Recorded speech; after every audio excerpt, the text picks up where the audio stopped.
Hi, Professor Thompson. This is going to be my 320 extra credit video. So let's kind of just get right in. I don't want to go over. First of all, part one, how should we define new media literacy? What specific skills are required? So I would probably say that the biggest skill that anyone needs to participate in new media literacy and be new media literate would be adaptation. Being able to adapt quickly to change and an ever-changing environment. Because that's all new media is doing, is constantly advancing. And you need to adapt. You need to have kind of an understanding of basic social competency and communication skills. And you need to be able to learn nuances that are used on different websites.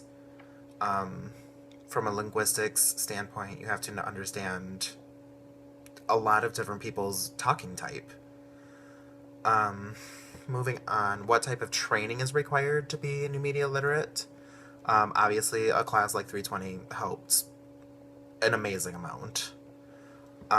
Secondly, really just exposure. Constantly using new media, constantly being immersed in new media is only going to help you become more and more literate.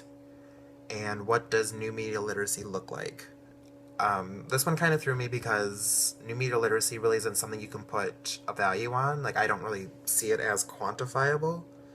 It's kind of just that thing you do when you can flawlessly task switch between different types of media, say going from Facebook to Tumblr to Twitter, and you may have a really long, insightful post that you can put on Tumblr that you don't want your immediate family to see on Facebook, but you also want to put something on Facebook that goes on to Twitter, but it's more than 160 characters, and kind of taking the same story and spinning it three different ways to put on three different sites.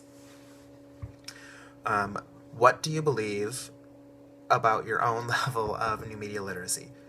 Who are you in the realm of being literate? Well, on the scale from techno-skeptic to techno-utopian, I would classify myself as a 100% techno-utopian.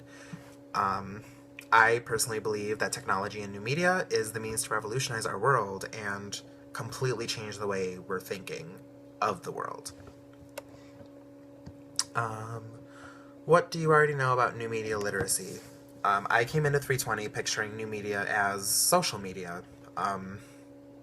Basically Facebook, Twitter, Tumblr, blog sites, anything you were using to participate on a social level. And after this class, I realized that that's wrong, and new media is so much more than just social media. It's new technology pushing the boundaries, and it's that change in thinking that comes with new media. Kind of when you look at the Arab Spring, the change of thinking of realizing that how they were being treated was not okay through the use of social media, realizing that that's not what happens in the rest of the world. Pushing the bounds of older forms of media and new ways to use it. What do I believe and value about new media literacy? First of all, I believe new media is the most important thing in our modern society. It's connecting people in new ways. I don't know if I would call it an evolution of people, but I would definitely see it as a step forward in human thinking. What do you want to learn about new media literacy? First of all, I want to learn more about new media's role in gender marketing in advertisements, why certain products are marketed for men when they're the exact same thing that come in the women's bottle, but the women's bottle costs more per unit because it's smaller. I don't know. It's a science. And secondly, I just want to understand more from a communication standpoint how new media is affecting that change in thinking that's going on in the world. Okay, why is new media literacy important for a healthy democracy? I would say that new media is actually very important for democracy and politics in general, whether it's democracy or not. 20, 30 years ago, I would say that politicians weren't very accountable for maybe their votes and their actions, just because they didn't have people constantly watching. The only time all eyes were on the government were during elections, but during modern days, you have people constantly watching politicians. New media and technology have made more politicians aware that people are watching, like Twitter, Facebook, Tumblr, blog sites.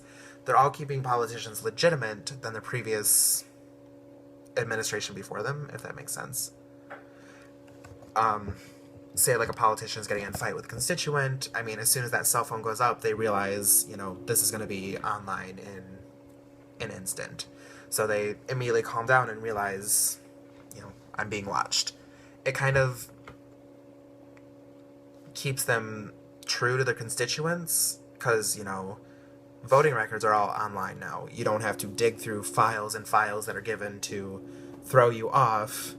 You can just look up Senator Debbie Stabenow's voting record and compare it to her campaign promises and her campaign platforms and see if she is holding true. If she's not, you vote her out. So, number 4. What do you believe about the future of new media literacy, and how should we prepare future generations to be more new media literate? So, obviously, new media is only going to advance further and further. It's just like technology. It's kind of that concept of revolutionizing human thought, and it's that revolutionizing of thought through the use of old types of media, but new types of technology. Say, like a Kindle reader, it's an old form of media, a book, and a new technology, an e-reader. And we're only going to see that increase because you have science advancing so much further and exponentially that technology is racing to catch up with it. And as soon as technology catches up with science, science is going to advance further. It's kind of just a constant race between the two, and new media is right along with technology. So, to prepare future generations, I would say that some sort of new media literacy course should be required for all majors, not just communications majors. Using new media is an effective way to survive in this world, to change your thinking. And I think that before college, everyone should be consciously aware of the presence of new media and technology and shown the impact that new media has had on the past world as well as the future world. So, I've gone a little bit over, so I will wrap it up now. I had a great semester, and that's all.